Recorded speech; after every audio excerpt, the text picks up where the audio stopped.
കത്തിയമർന്നത് കേവലം ശരീരങ്ങൾ മാത്രമല്ല, ഒരുപാട് മനുഷ്യരുടെ പ്രതീക്ഷകളും സ്വപ്നങ്ങളും ആഗ്രഹങ്ങളുമാണ് അവർ പൊരിഞ്ഞുപോയിട്ടുള്ളത്.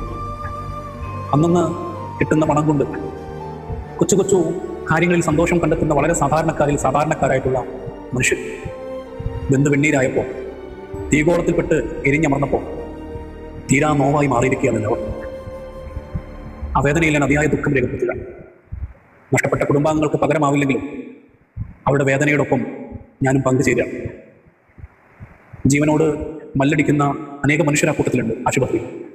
അവരെത്രയും പെട്ടെന്ന് ജീവിതത്തിലേക്ക് തിരിച്ചു വരട്ടെ എന്ന് ഞാൻ സർവേശ്വരനോട് പ്രാർത്ഥിക്കുന്നു.